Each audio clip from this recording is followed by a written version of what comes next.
ನಮಸ್ಕಾರ ಬಂಧುಗಳೇ, ಮುಕ್ತ ಧ್ವನಿಗೆ ಸ್ವಾಗತ ಸುಸ್ವಾಗತ. ಏನಾಗಿದೆ ಬಿಜೆಪಿ ಪಕ್ಷಕ್ಕೆ? ಶಿಸ್ತಿನ ಪಕ್ಷದಲ್ಲಿ ಇದೆಂತಹ ಶಿಸ್ತು?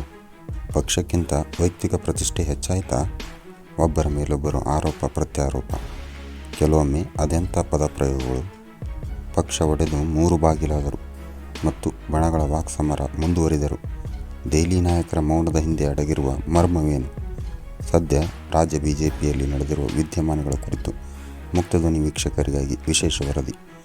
ಸಂಪೂರ್ಣ ವಿಡಿಯೋ ನೋಡಿ, ಲೈಕ್ ಮತ್ತು ಶೇರ್ ಮಾಡಿ, ಚಾನಲ್ ಸಬ್ಸ್ಕ್ರೈಬ್ ಮಾಡಿ, ಹೊಸ ವಿಡಿಯೋಗಳಿಗಾಗಿ ಬೆಲ್ ಬಟನ್ ಪ್ರೆಸ್ ಮಾಡಿ.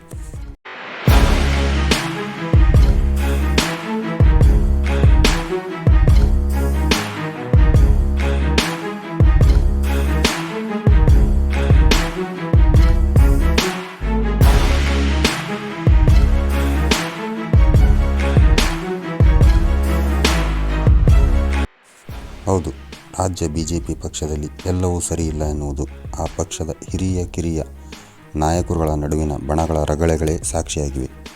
ಸವಾಲು ಪ್ರತಿ ಸವಾಲುಗಳು, ಆರೋಪ ಪ್ರತ್ಯಾರೋಪಗಳು, ಏಕವಚನದಂಥ ಪದಪ್ರಯೋಗಗಳು ಸದ್ಯಕ್ಕೆ ನಿಲ್ಲುವ ಲಕ್ಷಣಗಳು ಕಾಣುತ್ತಿಲ್ಲ.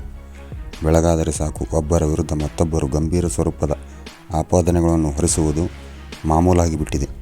ಇದರಲ್ಲಿ ಕೆಲವರು ಖುದ್ದು ಬಹಿರಂಗವಾಗಿ ಹೇಳಿದರೆ, ಮತ್ತೆ ಕೆಲವರು ತಮ್ಮ ಬಾಲಬಡುಕರುಗಳಿಂದ ಹೇಳಿಸುತ್ತಿದ್ದಾರೆ. ಇಷ್ಟೆಲ್ಲ ಬೆಳವಣಿಗೆಗಳು ನಡೆಯುತ್ತಿದ್ದರೂ ಬಿಜೆಪಿ ಹೈಕಮಾಂಡ್ ತುಟಿಕ್ ಪಿಟಿಕ್ ಎನ್ನದೆ ಮೌನಕ್ಕೆ ಶರಣಾಗಿದೆ. ಸದ್ಯ ಬಿಜೆಪಿಯಲ್ಲಿನ ದೊಂಬರಾಟವೆಲ್ಲವನ್ನು ನಾಡಿನ ಜನ ಸೂಕ್ಷ್ಮವಾಗಿ ಗಮನಿಸುತ್ತಿದ್ದಾರೆ.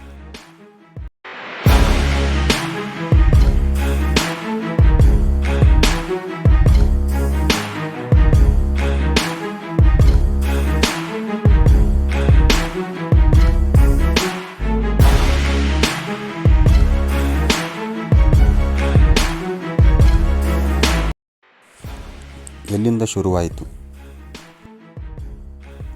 BS ಯಡಿಯೂರಪ್ಪ 4ನೇ ಬಾರಿ ಮುಖ್ಯಮಂತ್ರಿಯಾದ ಮೇಲೆ ಈ ಭಿನ್ನಾಭಿಪ್ರಾಯ ಆರಂಭವಾಯಿತು. ಮೊದಲಿಗೆ ಬಹಿರಂಗವಾಗಿ ಅಪಸ್ವರ ಎತ್ತಿದವರೇ ಹಿಂದೂ ಹುಲಿ, ಫೈರ್ ಬ್ರ್ಯಾಂಡ್ ಖ್ಯಾತಿಯ ವಿಜಯಪುರ ಶಾಸಕ ಬಸನಗೌಡ ಪಾಟೀಲ್ ಯತ್ನಾಳ್. ಅವರು ಸದನದ ಒಳಗೂ ಹೊರಗೂ ಹೋಗಿ ಬಂದಲ್ಲೆಲ್ಲ ಮೈಕ್ ಮುಂದೆ ನಿಂತಾಗ ವಾಚಾಮಗೋಚರವಾಗಿ ಯಡಿಯೂರಪ್ಪನವರ ಕಾರ್ಯವೈಖರಿ ಬಗ್ಗೆ ಮಾತನಾಡಿದ್ದನ್ನು ನಾವು ನೀವು ನೋಡಿದ್ದೇ ಇದೆ.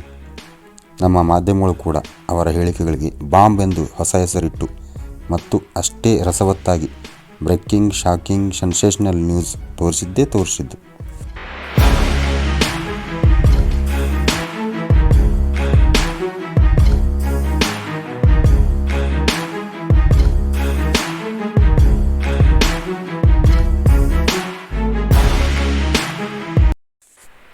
ಕಾರಣವೇ ಕೌತುಕವಾಗಿದೆ.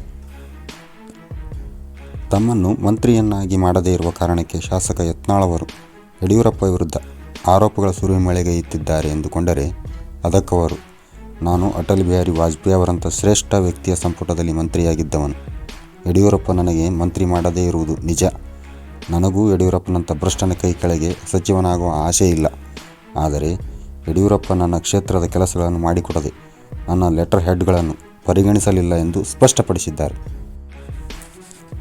ಇನ್ನು ಬಿಜೆಪಿಯ ರಾಷ್ಟ್ರೀಯ ಸಂಘಟನಾ ಕಾರ್ಯದರ್ಶಿ BL ಸಂತೋಷ್ ಮತ್ತು ಕೆಲ ದೆಹಲಿ ನಾಯಕರು ಯಡಿಯೂರಪ್ಪನವರನ್ನು ಮೂಲೆಗುಂಪು ಮಾಡಲು ಶಾಸಕ ಯತ್ನಾಳರನ್ನು ದಾಳವನ್ನಾಗಿ ಬಳಸಿಕೊಳ್ಳುತ್ತಿದ್ದಾರೆ. ಆ ಮೂಲಕ ಯಡಿಯೂರಪ್ಪನನ್ನು ಸೈಡ್ಲೈನ್ಗೆ ಸರಿಸುವ ನಾಟಕದಲ್ಲಿ ತಮ್ಮ ಪಾತ್ರವೇನೂ ಇಲ್ಲ ಎನ್ನುವ ಸಂದೇಶವನ್ನು ರಾಜ್ಯದಲ್ಲಿ ಪ್ರಬಲವಾಗಿರುವ ಯಡಿಯೂರಪ್ಪನವರ ಬೆಂಬಲಿಗರಿಗೆ ರವಾನಿಸುತ್ತಿದ್ದಾರೆ. ಈ ಹಿನ್ನೆಲೆಯಲ್ಲಿ ಯತ್ನಾಳರ ವಿರುದ್ಧ ಯಾವುದೇ ರೀತಿಯಲ್ಲಿ ಶಿಸ್ತು ಕ್ರಮ ಜರುಗುತ್ತಿಲ್ಲ. ಹೀಗಾಗಿಯೇ ಯತ್ನಾಳ್ ಮಾತನಾಡುತ್ತಾರೆ ಎಂದು ಬಹುತೇಕರು ಅಂದುಕೊಂಡಿದ್ದರು. ಅದಕ್ಕೂ ಯತ್ನಾಳ್ ಅವರು ನನ್ನ ಹಿಂದೆ ಅವರಿದ್ದಾರೆ ಇವರಿದ್ದಾರೆ ಎನ್ನುವುದೆಲ್ಲ ಸುಳ್ಳು. ವಿನಾಕಾರಣ BL ಸಂತೋಷ್ ಜಿ ಹೆಸರು ಮುನ್ನೆಲೆಗೆ ತರುತ್ತಿದ್ದಾರೆ. ಪಕ್ಷ ಓರ್ವರ ಕಪ್ಪು ಮುಷ್ಟಿಯಲ್ಲಿರುವುದು ವಿರೋಧಿಸುತ್ತಿದ್ದೇನೆ. ಮೇಲಾಗಿ ನನ್ನದೇನಿದ್ದರೂ ಪಕ್ಷದ ಉಳಿವಿಗಾಗಿ ಹೋರಾಟ ಎಂದಿದ್ದಾರೆ. ಹಾಗಾದರೆ ಯಡಿಯೂರಪ್ಪನವರ ಭ್ರಷ್ಟತೆ, KJPಯಿಂದ BJPಗೆ ವಾಪಸ್ಸು ಯಡಿಯೂರಪ್ಪ ಬಂದ ಮೇಲೆ ಮತ್ತೆ ಅವರು ಪಕ್ಷದ ಮೇಲೆ ಹಿಡಿತ ಸಾಧಿಸುವುದು ಹಾಗೂ ತಮ್ಮನ್ನು ಕಡೆಗಣಿಸುತ್ತಾರೆ ಎನ್ನುವ ವಿಚಾರಗಳು ಯತ್ನಾಳರಿಗೆ ಗೊತ್ತಿರಲಿಲ್ಲವಾ? ಅಥವಾ ಗೊತ್ತಿದ್ದರೂ ವರಿಷ್ಠರ ಮಾತಿಗೆ ಕಟ್ಟು ಬಿದ್ದು ಮೊದಲು ಸುಮ್ಮನಾಗಿದ್ದಾರಾ ಎನ್ನುವ ಪ್ರಶ್ನೆಗಳು ಹುಟ್ಟಿಕೊಳ್ಳುತ್ತವೆ. ಆಮೇಲೆ ಯಾಕೆ ಯಡಿಯೂರಪ್ಪನವರ ನಾಯಕತ್ವವನ್ನು ಯಾವ ಹಿನ್ನೆಲೆಯಿಂದ ವಿರೋಧಿಸುತ್ತಿದ್ದರು? ಯಡಿಯೂರಪ್ಪ ಮತ್ತು ಯತ್ನಾಳ್ ವೈಮನಸ್ಸಿಗೆ ಅಸಲಿ ಕಾರಣವಾದರೂ ಏನು ಎಂಬುದು ಕೌತುಕವಾಗೇ ಉಳಿದಿದೆ. ಗಾಯದ ಮೇಲೆ ಉಪ್ಪು ಸವರಿದ್ದು. ಬಿಜೆಪಿ ಹೈಕಮಾಂಡ್ ಸಿಎಂ ಸ್ಥಾನದಿಂದ ಕೆಳಗಿಳಿದಿದ್ದ ಯಡಿಯೂರಪ್ಪನವರನ್ನು ಸಮಾಧಾನಿಸುವುದಕ್ಕಾಗಿ. ಅವರ ಮಗ BY ವಿಜೇಂದ್ರನನ್ನು ಪಕ್ಷದ ರಾಜ್ಯಾಧ್ಯಕ್ಷನಾಗಿ ನೇಮಕ ಮಾಡಿದ ಮೇಲಂತೂ ಯತ್ನಾಳ್ ಅವರಿಗೆ ಗಾಯದ ಮೇಲೆ ಉಪ್ಪು ಸವರಿದಂತಾಯಿತು. ಅವರು ಮತ್ತಷ್ಟು ಕೆರಳಿ ಕೆಂಡವಾಗಿ ಯಡಿಯೂರಪ್ಪನವರ ಕುಟುಂಬ ರಾಜಕಾರಣದ ಬಗ್ಗೆ ಖಂಡಿಸುವ ಹೇಳಿಕೆಗಳನ್ನು ನೀಡಲಾರಂಭಿಸಿದರು. ಅಲ್ಲದೆ ವಿಜೇಂದ್ರನಿಗಿಂತಲೂ ಪಕ್ಷದಲ್ಲಿ ಅನೇಕ ಹಿರಿಯ ನಾಯಕರಿದ್ದಾರೆ, ಪಕ್ಷಕ್ಕಾಗಿ ದುಡಿದ ನಿಷ್ಠಾವಂತರಿದ್ದಾರೆ, ಅವರುಗಳನ್ನು ಕಡೆಗಣಿಸಿ ವಿಜೇಂದ್ರನಿಗೆ ರಾಜ್ಯಾಧ್ಯಕ್ಷನಾಗಿ ಮಾಡಲಾಗಿದೆ ಎಂದು ಹೈಕಮಾಂಡ್ ನಿರ್ಧಾರವನ್ನೇ ಪ್ರಶ್ನಿಸುವಂತೆ ಲಘುವಾಗಿ ಮಾತನಾಡಲು ಯತ್ನಾಳ್ ಶುರು ಮಾಡಿದರು. ಬಿಜೆಪಿಗೆ ಮುಜುಗರ. ಯಾವಾಗ ವಿಜೇಂದ್ರ ರಾಜ್ಯಾಧ್ಯಕ್ಷನಾದನೋ ಅಲ್ಲಿಂದ ಶುರುವಾಯಿತು ನೋಡಿ ಬಿಜೆಪಿ ಪಕ್ಷಕ್ಕೆ ಮುಜುಗರ ತರಿಸುವಂತಹ ಹಾಗೂ ಕಾಂಗ್ರೆಸ್ ಪಕ್ಷಕ್ಕೆ ಅಸ್ತ್ರವಾಗುವಂಥ ಹೇಳಿಕೆಗಳಾದ CM ಮಾಡಲು 2,500 ಕೋಟಿ, ಮಂತ್ರಿಯಾಗಲು 200ರಿಂದ 300 ಕೋಟಿ ಕೊಡಬೇಕಾದ ಪರಿಸ್ಥಿತಿ ಇದೆ, ಕೋವಿಡ್ ಸಂದರ್ಭದಲ್ಲಿ ಬ್ರಹ್ಮಾಂಡ ಭ್ರಷ್ಟಾಚಾರ ನಡೆದಿದೆ, ಯಡಿಯೂರಪ್ಪನ ಸಹಿಗಳನ್ನು ವಿಜೇಂದ್ರ ನಕಲು ಮಾಡಿದ್ದಾನೆ, ಅಧಿಕಾರಿಗಳ ವರ್ಗಾವಣೆಯಲ್ಲಿ ವ್ಯಾಪಕವಾಗಿ ಹಣ ಪಡೆದಿದ್ದಾನೆ, ಯಡಿಯೂರಪ್ಪ ಜೈಲಿಗೆ ಹೋಗಲು ವಿಜೇಂದ್ರನೇ ಕಾರಣವೆನ್ನುವ 10 ಹಲವು ಗಂಭೀರ ಸ್ವರೂಪದ ಆರೋಪಗಳನ್ನು ನಿರಾಧಾರವಾಗಿ ಮಾಧ್ಯಮಗಳೆದುರು ಯತ್ನಾಳ್ ಅವರು ಘಂಟಾಘೋಷವಾಗಿ ಹೇಳಿದರು. ಯತ್ನಾಳರ ಈ ಹೇಳಿಕೆಗಳು ಬಿಜೆಪಿ ಪಕ್ಷಕ್ಕೆ ಮುಜುಗರಕ್ಕೀಡು ಮಾಡಿದ್ದಂತೂ ಸುಳ್ಳಲ್ಲ. ರಚನೆಯಾದ ಭಿನ್ನರ ತಂಡ. ಗೋಕಾಕ್ ಶಾಸಕ ರಮೇಶ್ ಜಾರಕಿಹೊಳಿ, ಮಾಜಿ ಶಾಸಕ ಕುಮಾರ್ ಬಂಗಾರಪ್ಪ, ಮಾಜಿ ಸಂಸದರಾದ GM ಸಿದ್ದೇಶ್, ಪ್ರತಾಪ್ ಸಿಂಹ, ಅಣ್ಣಾಸಾಹೇಬ್ ಜೊಲ್ಲೆ, ಮಾಜಿ ಸಚಿವ ಅರವಿಂದ್ ಲಿಂಬಾವಳಿ ಸೇರಿದಂತೆ ಕೆಲ ನಾಯಕರುಗಳು ಯತ್ನಾಳರ ಜೊತೆಗೂಡಿದರು. ಅಲ್ಲಿಯವರೆಗೆ ಏಕಾಂಗಿಯಾಗಿದ್ದ ಯತ್ನಾಳರಿಗೆ ಇದು ಆನೆ ಬಲ ತುಂಬಿದಂತಾಯಿತು. ಜೊತೆಗೆ ಅವರ ವಾಕ್ಪ್ರಹಾರ ಮತ್ತಷ್ಟು ಹರಿತವಾಯಿತು. ಅಲ್ಲದೆ ಬಿಜೆಪಿ ಪಕ್ಷದಲ್ಲಿ ತಮ್ಮದೇ ಆದ ಒಂದು ಭಿನ್ನ ತಂಡವನ್ನು ರಚನೆ ಮಾಡಿಕೊಂಡು ವಿಜೇಂದ್ರ ಆಯೋಜಿಸುವ ಕಾರ್ಯಕ್ರಮಗಳಿಂದ ದೂರ ಉಳಿಯುತ್ತಾ ಪರ್ಯಾಯ ಹೋರಾಟಗಳನ್ನು ಹಮ್ಮಿಕೊಳ್ಳಲಾರಂಭಿಸಿದರು. ಅದರ ಭಾಗವೆಂಬಂತೆ ಬೀದರ್ನಿಂದ ಆರಂಭಿಸಿದ್ದ ವಕ್ಫ್ ವಿರುದ್ಧದ ಹೋರಾಟವೇ ಇದಕ್ಕೆ ಸಾಕ್ಷಿ.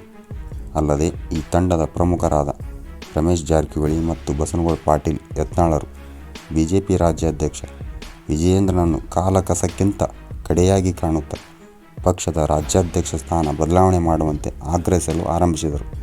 ಮೇಲಾಗಿ ಇನ್ನೂ ಒಂದು ಹೆಜ್ಜೆ ಮುಂದೆ ಹೋಗಿ ಈ ಸಂಬಂಧ ಈಗಾಗಲೇ ಪಕ್ಷದ ದೆಹಲಿ ನಾಯಕರುಗಳಿಗೆ ತಮ್ಮ ಬೇಡಿಕೆಯನ್ನು ಪರಿಗಣಿಸುವಂತೆ ಮನವಿ ಸಲ್ಲಿಸಿ ಬಂದಿದ್ದಾರೆ. ವಿಜಯೇಂದ್ರನ ಪಟಾಲಂ.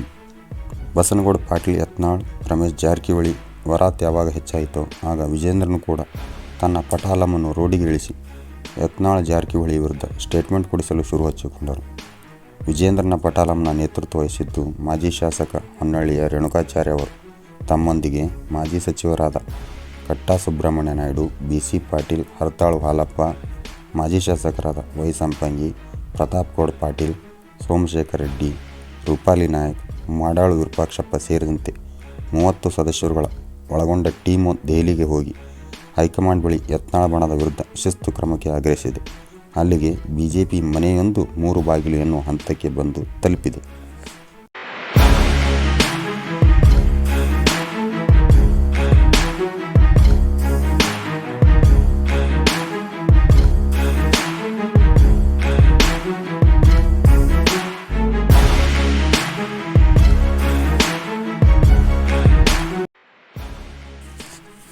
ಹೈಕಮಾಂಡ್ ಮೌನ. ಇದೆಲ್ಲದರ ನಡುವೆ ಎಲ್ಲವನ್ನು ದೂರದಲ್ಲಿ ಕುಳಿತು ಗಮನಿಸುತ್ತಿರುವ ಬಿಜೆಪಿ ವರಿಷ್ಠರು ತಮ್ಮ ಬಳಿ ಬರುವವರ ದೂರನ್ನು ಆಲಿಸಿದೆ ವಿನಃ ರಾಜ್ಯದಲ್ಲಿ ತಾರಕಕ್ಕೆ ಏರಿರುವ ಬಣಗಳ ಬಡಿದಾಟಕ್ಕೆ ಮೂಗುದಾರ ಹಾಕುವ ಗೋಜಿಗೆ ಹೋಗಿಲ್ಲ. ಆ ಮೂಲಕ ಮೌನಕ್ಕೆ ಶರಣಾಗಿದೆ. ಬಹುಶಃ ಕಾಲಹೊಸ್ತಿಲಲ್ಲಿರುವ ದೆಹಲಿಯ ಚುನಾವಣೆ ಹಿನ್ನೆಲೆಯಿಂದ ಹೈಕಮಾಂಡ್ ತಟಸ್ಥ ನಿಲುವು ತಾಳಿದೆ ಎನ್ನಲಾಗುತ್ತಿದೆ. ಆದರೆ ಯತ್ನಾಳ್ ಹಾಗೂ ವಿಜೇಂದ್ರ ಅವರುಗಳ ಭಿನ್ನಾಭಿಪ್ರಾಯಗಳಿಂದ ಜನ್ಮ ತಾಳಿರುವ ಬಣಗಳು, ಅಸಹ್ಯ ಹುಟ್ಟಿಸುವಂಥ ಪದಪ್ರಯೋಗಗಳು, ಒಬ್ಬರ ಕಾಲು ಮತ್ತೊಬ್ಬರು ಎಳೆಯುವುದು ಲೀಲಾಜಾಲವಾಗಿ ಮುಂದುವರಿಸಿಕೊಂಡು ಹೊರಟಿವೆ. ಇದು ಸದ್ಯ ರಾಜ್ಯ ಬಿಜೆಪಿ ಪಕ್ಷಕ್ಕೆ ಇನ್ನಿಲ್ಲದಂತೆ ಪೀಕಲಾಟಕ್ಕೆ ಎಡೆ ಮಾಡಿಕೊಟ್ಟಿರುವುದು ಬಹಿರಂಗ ಸತ್ಯ. ಕಾಂಗ್ರೆಸ್ಸಿಗೆ ವರದಾನ. ಕೇವಲ ಬಿಜೆಪಿ ಪಕ್ಷದಲ್ಲಿ ಮಾತ್ರ ಬಣಗಳ ಗುದ್ದಾಟ ನಡೆಯುತ್ತಿಲ್ಲ. ಬದಲಾಗಿ ಸದ್ಯ ರಾಜ್ಯದಲ್ಲಿ ಆಡಳಿತ ನಡೆಸಿರುವ ಕಾಂಗ್ರೆಸ್ ಪಕ್ಷದಲ್ಲಿಯೂ CM ಹಾಗೂ KPCC ಅಧ್ಯಕ್ಷರ ಬದಲಾವಣೆ ಕುರಿತು ಆಂತರಿಕ ಭಿನ್ನಾಭಿಪ್ರಾಯಗಳು ಭುಗಿಲೆದ್ದಿದ್ದು, CM ಸಿದ್ದರಾಮಯ್ಯನವರ ಮತ್ತು DCM DK ಶಿವಕುಮಾರ್ ಗುಂಪುಗಳು ಸಮಯ ಸಿಕ್ಕಾಗಲೆಲ್ಲ ಲೊಚಗುಟ್ಟುತ್ತಲೇ ಇರುತ್ತವೆ. ಇದು ಮಾಧ್ಯಮಗಳಿಗೆ ನಿತ್ಯ ಆಹಾರವಾಗುತ್ತಲೇ ಇದೆ. ಆದರೆ BJP ಪಕ್ಷದಲ್ಲಿನ ಕಿತ್ತಾಟವು ಕಾಂಗ್ರೆಸ್ಸಿಗೆ ವರದಾನವಾಗಿದೆ. ಏಕೆಂದರೆ ಆಡಳಿತ ಪಕ್ಷದ CM ಮತ್ತು KPCC ಅಧ್ಯಕ್ಷರ ಬದಲಾವಣೆಗಾಗಿ ತೆರೆಮರೆಯಲ್ಲಿ ನಡೆದಿರುವ ಸಂಘರ್ಷ ಮತ್ತು ಸರ್ಕಾರದಲ್ಲಿನ ಲೋಪಗಳನ್ನು ಹೊರಗೆಡವಿ ಸಮರ್ಥ ವಿರೋಧ ಪಕ್ಷ ಎನಿಸಿಕೊಳ್ಳಲು ಶ್ರಮಿಸಬೇಕಿದ್ದ ಹಾಗೂ ರಾಜ್ಯದ ಜನರ ಮನಸ್ಸು ಗೆಲ್ಲಬೇಕಾಗಿದ್ದ BJPಗೆ ಬಣಗಳ ತಿಕ್ಕಾಟ ನುಂಗಲಾರದ ಬಿಸಿ ತುಪ್ಪವಾಗಿ ಪರಿಣಮಿಸಿದೆ. ಇದು ಕಾಂಗ್ರೆಸ್ಸಿಗೆ ವರದಾನ ಅಲ್ಲದೆ ಮತ್ತಿನ್ನೇನು.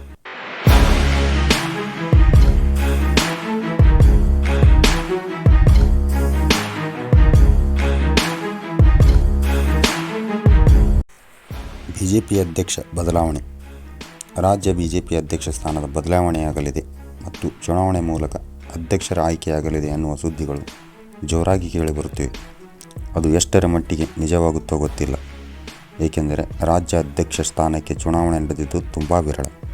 ಈ ವಿಚಾರದಲ್ಲಿ ಹೈಕಮಾಂಡ್ ಕೆಲವೊಮ್ಮೆ RSSನ BJPಯ ರಾಜ್ಯ ಹಿರಿಯ ನಾಯಕರ, ಶಾಸಕರ, ಸಂಸದರ ಅಭಿಪ್ರಾಯ ಕ್ರೋಢೀಕರಿಸಿ ರಾಜ್ಯಾಧ್ಯಕ್ಷನ ಆಯ್ಕೆ ಮಾಡಿದೆ. ಇನ್ನುಳಿದಂತೆ ಬಹುತೇಕ ರಾಜ್ಯಾಧ್ಯಕ್ಷರ ಆಯ್ಕೆಗಳು ಹೈಕಮಾಂಡ್ನ ಏಕಪಕ್ಷೀಯ ನಿರ್ಧಾರಗಳೇ ಆಗಿವೆ. ಆದರೆ 2000 ಇಸ್ವಿಯಲ್ಲಿ ಮೊಟ್ಟ ಮೊದಲ ಬಾರಿಗೆ ರಾಜ್ಯ ಅಧ್ಯಕ್ಷ ಸ್ಥಾನಕ್ಕೆ ಚುನಾವಣೆ ನಡೆದಾಗ ಯಡಿಯೂರಪ್ಪ ಮತ್ತು ಅನಂತಕುಮಾರ್ ತಾಕಲಾಟ ಉತ್ತುಂಗದಲ್ಲಿತ್ತು. ಆಗ ವಿಧಾನ ಪರಿಷತ್ ಸದಸ್ಯರಾಗಿದ್ದ RSS ಹಿನ್ನೆಲೆ MR ತಂಗಾ ಮತ್ತು ಬಸವರಾಜ ಪಾಟೀಲ್ ಸೇಡಂ ಅವರುಗಳು ಚುನಾವಣಾ ಕಣದಲ್ಲಿದ್ದರು. ಈ ಚುನಾವಣೆಯಲ್ಲಿ ಬಸವರಾಜ ಪಾಟೀಲ್ ಸೇಡಂ ಅಂದು ಅಧಿಕ ಮತ ಪಡೆದು ರಾಜ್ಯಾಧ್ಯಕ್ಷರಾಗಿ ಆಯ್ಕೆಯಾಗಿದ್ದರು. ಅದೇ ಕೊನೆ. ಅದಾದ ಮೇಲೆ ರಾಜ್ಯಾಧ್ಯಕ್ಷ ಸ್ಥಾನಕ್ಕೆ ಚುನಾವಣೆ ನಡೆದಿಲ್ಲ. ಒಂದು ವೇಳೆ ರಾಜ್ಯಾಧ್ಯಕ್ಷ ಸ್ಥಾನ ಬದಲಾವಣೆಯಿಂದ ರಾಜ್ಯ BJPಯಲ್ಲಿನ ಬಣಗಳ ಬಡಿದಾಟಕ್ಕೆ ಬ್ರೇಕ್ ಬೀಳುವುದು ನಿಶ್ಚಿತ ಎಂದೆನಿಸಿದರೆ ಹೈಕಮಾಂಡ್ ಖಂಡಿತವಾಗಿಯೂ ಬದಲಾವಣೆಯನ್ನು ಮಾಡಲಿದೆ. ಆದರೆ ಅಧ್ಯಕ್ಷ ಸ್ಥಾನ ಯತ್ನಾಳ ಬಣಕ್ಕೆ ಕೊಡುತ್ತದೆಯೋ ಅಥವಾ ಕಾಟಾಚಾರಕ್ಕೆ ಚುನಾವಣೆ ಮಾಡಿ ವಿಜೇಂದ್ರನನ್ನೇ ಮುಂದುವರಿಸಲಿದೆಯೋ ಎನ್ನುವ ಸಹಜ ಪ್ರಶ್ನೆ ಉದ್ಭವಿಸಲಿದೆ. ಮೇಲಾಗಿ ಎರಡೂ ಬಣಗಳಿಗೂ ಒಬ್ಬರ ಕಂಡರೆ ಮತ್ತೊಬ್ಬರಿಗೆ ಆಗುವುದಿಲ್ಲ. ಈ ಎರಡೂ ಬಣಗಳಲ್ಲಿಯೇ ಅಧ್ಯಕ್ಷರಾದರೆ ಸಮಸ್ಯೆ ಕಟ್ಟಿಟ್ಟ ಬುತ್ತಿ. ಹಾಗಾಗಿ ಯತ್ನಾಳ ಮತ್ತು ವಿಜೇಂದ್ರ ಟೀಮ್ಗಳನ್ನು ಬಿಟ್ಟು ತಟಸ್ಥವಾಗಿರುವ ಪಕ್ಷನಿಷ್ಠ ರಾಷ್ಟ್ರೀಯ ಸ್ವಯಂ ಸೇವಕ ಸಂಘದ ಕಟ್ಟಾಳು, ಸಂಘಟನೆಯಲ್ಲಿ ಚತುರತೆ, ಆಡಳಿತದಲ್ಲಿ ಅನುಭವ, ಹಿರಿಯ ಕಿರಿಯ ನಾಯಕರನ್ನು ಜೊತೆಗೆ ಕರೆದುಕೊಂಡು ಹೋಗಬಲ್ಲ ವ್ಯಕ್ತಿಯನ್ನು ಹುಡುಕಾಡಿ ಹೈಕಮಾಂಡ್ ಅಚ್ಚರಿಯ ಆಯ್ಕೆ ಮಾಡಬಹುದು. ಏಕೆಂದರೆ ವಿಜೇಂದ್ರನನ್ನು ಮುಂದುವರಿಸಿದರೆ ಯತ್ನಾಳ್ಗೆ ಸಿಟ್ಟು. ಯತ್ನಾಳ್ ತಂಡದಲ್ಲಿರುವವರನ್ನು ಆಯ್ಕೆ ಮಾಡಿದರೆ ಯಡಿಯೂರಪ್ಪನಿಗೆ ಮುನಿಸು. ಅದು ಅಲ್ಲಿಗೆ ಸೀಮಿತವಾಗಿದ್ದರೆ ಉತ್ತಮ. ಅದನ್ನು ಬಿಟ್ಟು ಪಕ್ಷದೊಳಗೆ ಇದ್ದುಕೊಂಡೇ ಪಕ್ಷ ಹಾಳುಗೆಡುವ ಕೆಲಸಕ್ಕೆ ಕೈ ಹಾಕಲಾರರು ಎನ್ನುವುದಕ್ಕೆ ಯಾರು ಗ್ಯಾರಂಟಿ? ಹೀಗಾಗಿಯೇ ಎಲ್ಲ ರೀತಿಯಿಂದಲೂ ಅಳೆದು ತೂಗಿ ಲೆಕ್ಕಾಚಾರ ಮಾಡಿಯೇ BJP ಹೈಕಮಾಂಡ್ ಹೊಸ ವ್ಯಕ್ತಿಗೆ ಮಣೆ ಹಾಕಬಹುದು. ಏಕೆಂದರೆ 1999ರಲ್ಲಿ ವಿರೋಧ ಪಕ್ಷದ ನಾಯಕನಾಗಲು ಬಯಸಿದ್ದ BB ಶಿವಪ್ಪನವರಿಗೆ ಅವತ್ತು BJPಯಲ್ಲಿ ಸದ್ಯದ ಪರಿಸ್ಥಿತಿಯೇ ಎದುರಾಗಿತ್ತು. ಆಗ ಪಕ್ಷದ ಹೈಕಮಾಂಡ್ ಮಧ್ಯಪ್ರವೇಶಿಸಿ ಅವತ್ತಿಗೆ ಕೇವಲ ಒಂದು ಬಾರಿ ಶಾಸಕನಾಗಿದ್ದ ಜಗದೀಶ್ ಶೆಟ್ಟರ್ ಅವರನ್ನು ವಿರೋಧ ಪಕ್ಷದ ನಾಯಕನನ್ನಾಗಿ ಆಯ್ಕೆ ಮಾಡಿತ್ತು. ಶೆಟ್ಟರ್ ಆಯ್ಕೆಯ ಹಿಂದೆ ಅವತ್ತು ಯಡಿಯೂರಪ್ಪ ಮತ್ತು ಅನಂತಕುಮಾರ್ ಕೈವಾಡವಿತ್ತು ಎಂದು ರಾಜಕೀಯ ಪಂಡಿತರು ವಿಶ್ಲೇಷಿಸುತ್ತಾರೆ. ಸದ್ಯ ರಾಜ್ಯ BJP ಪಕ್ಷದ ಮುಜುಗರಕ್ಕೆ ಕಾರಣವಾಗಿರುವ ಬಣಗಳ ಕಿತ್ತಾಟ ಮತ್ತು ರಾಜ್ಯಾಧ್ಯಕ್ಷರ ಬದಲಾವಣೆಯ ಸಮಸ್ಯೆಗಳನ್ನು ಬಗೆಹರಿಸುವುದಕ್ಕಾಗಿ ಕೇಂದ್ರ ಸಚಿವ ಶಿವರಾಜ್ ಸಿಂಗ್ ಚೌಹಾಣ್ ಅವರನ್ನು ನೇಮಕ ಮಾಡಿರುವ ಹೈಕಮಾಂಡ್ ಯಾವ ತಂತ್ರ ಪ್ರಯೋಗಿಸಿ ಎಲ್ಲ ಭಿನ್ನಾಭಿಪ್ರಾಯಗಳನ್ನು ಸರಿ ಮಾಡುತ್ತದೆ ಎಂದು ಕಾದು ನೋಡಬೇಕಿದೆ. ಇಂಥ ಮತ್ತಷ್ಟು ಸ್ವಾರಸ್ಯಕರವಾದ ವರದಿಗಳು, ವಿಶೇಷ ಸುದ್ದಿಗಳಿಗಾಗಿ ಮುಕ್ತಧ್ವನಿ ಚಾನಲ್ ನೋಡುತ್ತಾ ಇರಿ. ಮುಂದಿನ ವಿಡಿಯೋದಲ್ಲಿ ಮತ್ತೆ ಸಿಗೋಣ. ಜೈ ಹಿಂದ್, ಜೈ ಕರ್ನಾಟಕ, ಜೈ ಕನ್ನಡಿಗ. ಧನ್ಯವಾದಗಳು.